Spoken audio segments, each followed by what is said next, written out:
So technical the YouTube চ্যানেলে সবাইকে স্বাগত। তো আজকের এই ভিডিওটা তোমাদের জন্য যারা এই বছর 2025-26 সিজনে তোমরা ডাব্লিউবিএসসিডির আন্ডারে আমাদের ওয়েস্ট বেঙ্গল স্টেট কাউন্সিলের আন্ডারে তোমরা যারা পলিটেকনিক নিয়ে পড়বে ভাবছো শুধুমাত্র তাদেরই জন্য।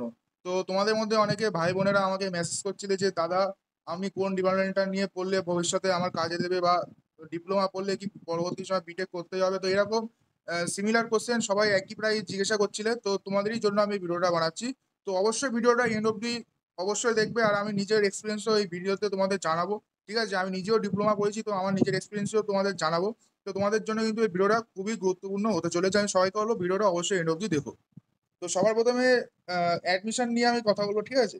তো অ্যাডমিশন আমি সবার প্রথমে বলবো, যারা মনে করছে যে 10 পাস করার পরে অথবা 12 পাস করার পরে শর্ট টাইম একটা কোর্স করে কোনো কিছু কাজ পেতে চাইছো, তো তোমাদের জন্য ডিপ্লোমা পড়া একদম বেস্ট হবে।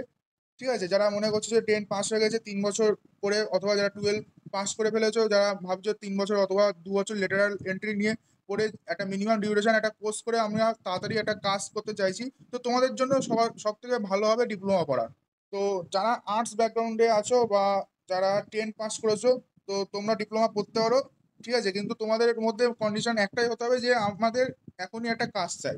যদি এই কন্ডিশনটা থাকে তবে আমি বলবো ডিপ্লোমা পড়ো, অথবা তোমরা ডিপ্লোমা পড়ো না। আর যারা 12 সায়েন্স নিয়ে পাশ করেছো তাদের আমি একটা কথা বলবো, তোমাদের যদি একেবারেই যে বিটেকে যদি ভর্তি হতে ইচ্ছা না হয়, অথবা মনে করছো যে বিটেক আমি পড়লে হয়তো পাশই করতে পারবো না এবং ডিপ্লোমা সোজা হবে, তাহলে তোমাদের মধ্যে কিন্তু এটা একদম ভুল একটা ধারণা কিন্তু তোমাদের মধ্যে চলে এসেছে। কারণ আমি তোমাদের বলবো, বিটেকে কিন্তু তোমাদের সেমিস্টারে কোনো, আমাদের যেটা স্টেট ইউনিভার্সিটি আছে ম্যাকআউট, সেখানে কিন্তু সেমিস্টারে কোনো পাস ফেল নেই। ঠিক আছে, তুমি সেমিস্টারে সাদা খাতা জমা দাও, তাও তুমি পাস করে যাবে, পরের সেমিস্টারে উঠে যাবা। কিন্তু তুমি যদি ডিপ্লোমাতে সাদা খাতা জমা দাও এবং 5 নম্বরটুকু না তুলতে পারো, তাহলে কিন্তু তুমি পুরো 1 বছর ইয়ারলাক খেয়ে যাবা। তো এই এই জিনিসটা কিন্তু ভালো করে মাথায় রাখো, ডিপ্লোমা কিন্তু বিটেকের থেকে অনেকটাই কঠিন, কারণ এখানে পাস ফেলের ব্যাপারটা আছে, এখানে ইয়ার ব্যাকের ব্যাপারটা আছে। সেটা কিন্তু তোমাদের ম্যাকআউটের আন্ডারে বিটেক করলে সেখানে কিন্তু তোমাদের সেমিস্টারে পাস ফেল অথবা ইয়ার ব্যাক কিন্তু ওখানে হয় না। একমাত্র প্র্যাকটিক্যাল সাবজেক্টে ফেল হয়, যেটা ডিপ্লোমাতেও হয়, বিটেকেও হয়। ঠিক আছে, তো তোমাদের যারা সায়েন্স নিয়ে এবছর পড়াশোনা করে পাস আউট হয়েছো, এবং তোমাদের মাথায় কিন্তু এই ভুল ধারণাটা কিন্তু আমি বারবার বলছি, এই ভুল ধারণা একদমই রাখবো না। কারণ বিটেক থেকে কিন্তু ডিপ্লোমা অনেকটাই কঠিন। তো আশা করবো আমি তোমাদের এই অবধি তোমাদের বোঝাতে পেরেছি। তো এবার ডিপ্লোমার কোন ব্রাঞ্চগুলো তোমাদের জন্য ভালো হবে এবং পরবর্তী সময়ে চাকরি অথবা প্রাইভেট জবের ক্ষেত্রে তোমাদের মানে সুবিধা দেবে। তো ডিপ্লোমার মধ্যে আমি সবার প্রথমে বলবো কোর ইঞ্জিনিয়ারিং ব্রাঞ্চ নিতে। কোর ইঞ্জিনিয়ারিং ব্রাঞ্চ বলতে ইলেকট্রিক্যাল, মেকানিক্যাল এবং ইলেকট্রনিক্স এবং সিভিল। ঠিক আছে, তো সিভিলের ডিমান্ড অনেকটাই কমে গেছে, আমি সিভিল এখন না নিতেই বলবো। এই তিনটে ব্রাঞ্চ যদি তোমরা নাও, তাহলে তোমাদের ভবিষ্যৎ 100% একটা প্রাইভেট চাকরি তোমরা পেয়ে যাবে। ঠিক আছে, তো তিনটে ডিপার্টমেন্ট তোমরা মনে রাখো, ইলেকট্রিক্যাল, মেকানিক্যাল আর ইলেকট্রনিক্স। তো ইলেকট্রনিক্স শুধু আমাদের ডিপ্লোমা কোনো ইনস্টিটিউট আমার জানা নেই দেয় কিনা। ডিপ্লোমা ইলেকট্রনিক্সের সাথে অ্যালাইড কোর্সও থাকে, যেমন ইলেকট্রনিক্স ইনস্ট্রুমেশন, ইলেকট্রনিক্স টেলিকমিউনিকেশন এরকম থাকে। তো তোমরা যে কোনো একটা ইলেকট্রনিক্সের উপর ব্রাঞ্চ নিতে পারো, তো ইলেকট্রনিক্সেও কিন্তু ভবিষ্যৎ ভালো আছে এবং ডিপ্লোমা পাস করার পর কিন্তু ভালোই চাকরি পেয়ে যাবে। তো আমি এখানে নিজের অভিজ্ঞতায় বলবো তোমাদের জন্য বেস্ট হবে মেকানিক্যাল ব্রাঞ্চ নেওয়া। কারণ আমি নিজে ক্যাম্পাসিং এ দেখেছি যে যত ম্যাক্সিমাম কোম্পানি আছে প্রাইভেট, সবই কিন্তু মেকানিক্যাল বেস কোম্পানি কিন্তু ক্যাম্পাসিং এ আসে। হাতে গোনা কয়েকটা ইলেকট্রিক্যাল কোম্পানি আছে, তাও ভালো ভালো কলেজ ছাড়া ওইসব কলেজে যায় না। তো আমি তোমাদের বলবো ম্যাক্সিমাম, যেহেতু মেকানিক্যালি কোম্পানি আমাদের ভারতবর্ষে আছে, ঠিক আছে, ইন্ডিয়াতে কিন্তু যত ম্যানুফ্যাকচার কোম্পানি সবই মেকানিক্যাল বেস আর অটোমোবাইল বেস। তো তোমরা টার্গেট করবে মেকানিক্যাল নেওয়ার জন্য। আর যাদের একেবারেই মেকানিক্যাল ভালো না, যে ড্রয়িং ভালো লাগে না অথবা অঙ্ক টঙ্ক ভালো লাগে না, তাহলে তোমরা মেকানিক্যাল নিও না। কিন্তু মেকানিক্যালে কিন্তু 110% কিন্তু তোমাদের ক্যাম্পাসিং হয়, এবং হান্ড্রেড 110% কিন্তু তোমরা প্লেসমেন্ট সমস্ত কলেজ থেকে পেয়ে যাবে। সে একটা গ্রামে কলেজ হোক অথবা একটা শহরে কলেজ হোক, যে কোনো গভর্নমেন্ট কলেজ হোক অথবা প্রাইভেট কলেজ হোক, তোমরা মেকানিক্যাল ব্রাঞ্চ থেকে কিন্তু 100% প্লেসমেন্ট গ্যারান্টি সহকারে পেয়ে যাবে।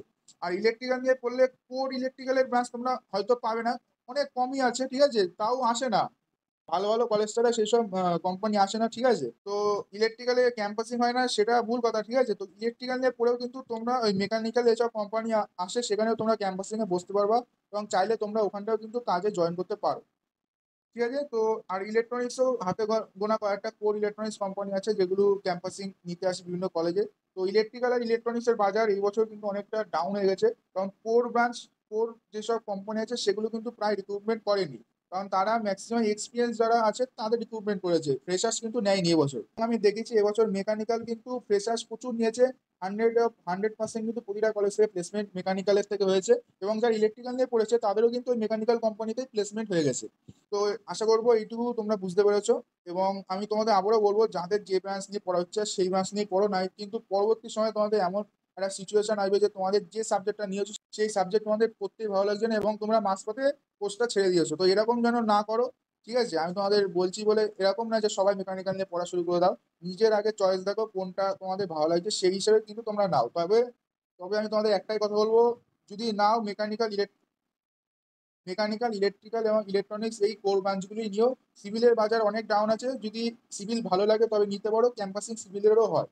এবং বাকি যেসব ডিপার্টমেন্ট আছে, যেমন সিএসটি আছে, আইটি আছে, ঠিক আছে, ফুড প্রসেসিং আছে, তারপরে লেদার টেকনোলজি আছে। লেদার টেকনোলজিতে অল্প কিছু মার্কেট আছে, আমাদের কলকাতার বাজারেই আছে। তো লেদার নিয়ে যারা পড়তে চাইছো পড়তে পারো, কিন্তু দু একটা হাতে গোনা কোম্পানি আছে। এবার একটা জিনিস মাথায় রাখবে, লেদার কোম্পানিতে যখন কাজ করতে হবে ওখানে কিন্তু তোমাদের দুর্গন্ধে তোমাদের থাকতে হবে, এবং ওই দুর্গন্ধের মধ্যে কিন্তু কাজ করতে হবে, কারণ ওখানে প্রচুর কিন্তু বাজে স্মেল বেরোয়। তো লেদার নিয়ে যারা পড়তে চাইছো এটা কিন্তু মাথায় রাখো। এবং বাকি যেসব সিএসটি, আইটি বা ফুড প্রসেসিং, এরকম হাবিজাবি অনেক ডিপার্টমেন্ট আছে, ঠিক আছে, এগ্রিকালচার আছে। তো এইসব ডিপার্টমেন্ট নিয়ে আমি বলবো তোমরা পড়ো না, ফালতু 3 বছর নষ্ট করো না, 3 বছর অথবা লেটারাল এন্ট্রি নিয়ে 2 বছর একদমই নষ্ট করো না। কারণ এইসব ডিপার্টমেন্ট থেকে আমার চোখে এখনো পর্যন্ত কেউ ভালো চাকরি পেয়েছে বা প্লেসমেন্ট পেয়েছে আমি দেখিনি। এবং এইসব ডিপার্টমেন্ট থেকে কিন্তু গভর্নমেন্ট চাকরিও হয় না, যত গভর্নমেন্ট চাকরি হয় কোর ইঞ্জিনিয়ারিং থেকে হয়। এসএসসি, আরআরবি, যেই যত পিএসইউ কোম্পানি আছে এবং বড় বড় কোম্পানি আছে এবং প্রাইভেট কোম্পানি আছে, সব কিন্তু কোর ব্রাঞ্চ থেকে এনআই, ইলেকট্রিক্যাল, মেকানিক্যাল এবং সিভিল এবং ইলেকট্রনিক্স, এই 4টে ব্রাঞ্চ থেকে কিন্তু প্রাইভেট এবং গভর্নমেন্ট চাকরি কিন্তু প্রতি বছর ছাড়ে। এবং সব থেকে বেশি ছাড়ে মেকানিক্যাল, দেন ইলেকট্রিক্যাল, ঠিক আছে? তো এটা আমি আশা করবো তোমরা বুঝতে পেরেছো। এবার স্যালারি আর প্লেসমেন্টটা তো আমি বলে দিলাম, স্যালারিটা আমি এবার বলবো, ঠিক আছে? তো স্যালারিটা তোমরা মনে করো, যখন তোমরা ফ্রেশার্স হয়ে যাবে অত বেশি পাবে না, এবং আশাও করবে না ডিপ্লোমা পেয়ে 1-2 লাখ টাকা কামিয়ে নেবে প্রথম মাসে, এরকম ভাববে না, ঠিক আছে? তো ডিপ্লোমা করে তোমরা মিনিমাম একটা স্যালারি পাবে 20,000 টাকা সিটিসি। এবং যদি এর নিচে যায় সেই সব কোম্পানিতে আমি বলবো কোনোদিনও যেও না। ওইসব থার্ড টায়ারের কোম্পানি হবে, কোনো কোম্পানি দেখা গেলো হলো না, ঠিক আছে? এইসব কোম্পানিতে যাওয়া একদমই উচিত না। মিনিমাম 20,000 টাকা সিটিসি যদি কেউ দেয় তবে আমি বলবো তোমরা সেই কোম্পানিতে যাও। তো 20,000 টাকা সিটিসি মানে কস্ট টু কোম্পানি, ওর মধ্যে অনেক কিছু কেটে ফেটে তোমাদের হাতে হয়তো 16 থেকে 17 হাজার টাকা মিনিমাম এটা তোমরা পাবে।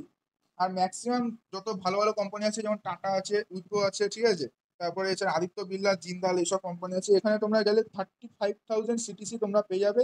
এবং হাতে তোমরা 28 থেকে 29 এবং 30 হাজার টাকাও কিন্তু তোমরা পেতে পারো ফ্রেশার্স হিসেবে ডিপ্লোমা পড়ে। তো এইসব কোম্পানিতে যখন তোমরা প্লেসমেন্ট দেবে তখন কিন্তু তোমাদের সবাইকে প্লেসমেন্টে বসতেই দেবে না, কারণ ওইসব কোম্পানিতে যখন প্লেসমেন্ট আসে ভালো ভালো ছেলেছাড়া কিন্তু কলেজ থেকে পাঠায় না। তো এটা কিন্তু মাথায় রাখো, যখনই ভালো কোম্পানি আসবে কলেজ কিন্তু ভালো ছেলেছাড়া কোনোদিনও পাঠাবে না। যাদের ব্যাকলগ আছে, যারা সাপ্লির পর সাপ্লি পেয়েছে, তাদের কিন্তু কোনোদিনও পাঠাবে না। তো যারা মনে করছে যে ডিপ্লোমা পড়বে, আমি প্রথম থেকেই বলবো তোমরা কিন্তু ভালো করে পড়াশোনা করো। 6খানা সেমিস্টার কিন্তু প্রচন্ড ভালো করে পড়তে হবে, কারণ এখানে পাস ফেলের ব্যাপারটা আছে, ঠিক আছে? আমি বারবার বলছি এখানে পাস ফেলের ব্যাপার আছে, সাপ্লির ব্যাপার আছে, ইয়ার ব্যাকের ব্যাপার আছে। তো আমি সবাইকে বলবো, যারা 3 বছর অথবা 2 বছর শর্ট টার্ম একটা প্রফেশনাল কোর্স করে একটা কাজ খুঁজতে চাইছো, অবশ্যই তোমরা ডিপ্লোমা পড়ো এবং ভালো করে পড়াশোনা করো। অবশ্যই একটা ভালো কাজ পাবে, এবং 1-2 বছর পর যে 20,000 টাকা তোমরা সিটিসি পাবে, ওটা 30 থেকে 40 হাজার টাকা আরামসে হয়ে যাবে, ঠিক আছে? তো 2 বছর 3 বছর তোমাদের প্রথম প্রথম কাজে কিন্তু খাটতে হবে। তো আশা করি প্লেসমেন্ট বললাম, হাইয়েস্ট স্যালারি বললাম, বেস্ট ডিপার্টমেন্ট বললাম, অ্যাডমিশন ব্যাপারটা বললাম, এবং ডিপ্লোমা করলে বিটেক করতেই হবে। তো এটা আমি বলবো, ডিপ্লোমা যদি তোমরা কোর ব্রাঞ্চ নিয়ে করো, বিটেক করার কোনো প্রয়োজন নেই। তোমরা মোটামুটি ডিপ্লোমা করে প্রমোশন পেতে পেতে তোমরা মিনিমাম তোমরা 90 থেকে 1 লাখ টাকা অবধি তোমরা হাতে পাবে। এর উপরে যদি পেতে চাও তাহলে তোমাদের কিন্তু বিটেক তখন করতে হবে। তো এখন তুমি যদি মনে করো যে আমার 50-60 হাজার টাকা পেলেই চলবে, তাহলে তোমার বিটেক করার কোনো দরকার নেই, ডিপ্লোমা থেকেই তোমরা পেয়ে যাবে সেই টাকাটা। আর তুমি যদি মনে করো যে এখন 2 লাখ টাকা মাসে ইনকাম করতে চাইছি, তাহলে তোমাদের সেই ক্ষেত্রে বিটেক করতে হবে। এবং যারা সিএসটি বা আইটি এইসব নিয়ে যারা ডিপ্লোমা করতে চাইছো, এবং যাদের মন সিএসটি, আইটি অথবা এইসব হাবিজাবি যেসব ডিপার্টমেন্ট আছে, ঠিক আছে, ওইসবে যদি মন তোমাদের চলে যায়, তাহলে আমি বলবো ডিপ্লোমা করে তোমরা তো কোনো ভালো প্লেসমেন্ট পাবেই না, অবশ্যই তোমরা সেই ক্ষেত্রে বিটেকটা অবশ্যই করবে। কারণ বিটেক করলে দেন তোমরা একটা ভালো প্লেসমেন্ট পাবে। তো আশা করি আমি মোটামুটি সমস্ত ক্লিয়ার করে দিলাম তোমাদের ডিপ্লোমার ব্যাপারে। আর কারা পড়বে কারা পড়বে না, স্যালারি, হাইয়েস্ট প্লেসমেন্ট, ডিপ্লোমা করলে বিটেক করতে হবে, সমস্ত ইনফরমেশন আমি দিয়ে দিয়েছি আশা করবো এই ভিডিওতে। এরপরে যদি তোমাদের কোনো কোয়ারি থাকে বা কোনো কোশ্চেন থাকে, অবশ্যই এই ভিডিওর কমেন্ট বক্সে বলবে, অথবা আমাকে মেইলও করতে পারো, মেইল আইডি আমার চ্যানেলেই দেওয়া আছে, ঠিক আছে? ফার্দার যদি কোনো প্রবলেম হয় আমি লাইভ স্ট্রিমও করবো, তোমরা যদি বলো আমি করবো, তোমরা যদি না বলো তাহলে আমি করবো না, সমস্ত কিছুই তোমাদের হাতে, ঠিক আছে? তো আজকের এই ভিডিওটা এগিয়ে ছিল, যদি ভিডিওটা ভালো লাগে অবশ্যই লাইক করবে, এবং তোমরা যারা এই বছর নতুন অ্যাডমিশন নেবে তোমাদের ভাই বোন বন্ধু যারা আছে সবাইকে এই ভিডিওটা অবশ্যই পাঠিয়ে দাও, তারা কিন্তু এই ভিডিওটা দেখে অনেক কিছু শিখতে পারবে, ঠিক আছে? তো আজকের এই ভিডিওটা অবধি, দেখা হচ্ছে নতুন একটা ভিডিওর সাথে, ততক্ষণ বাই বাই।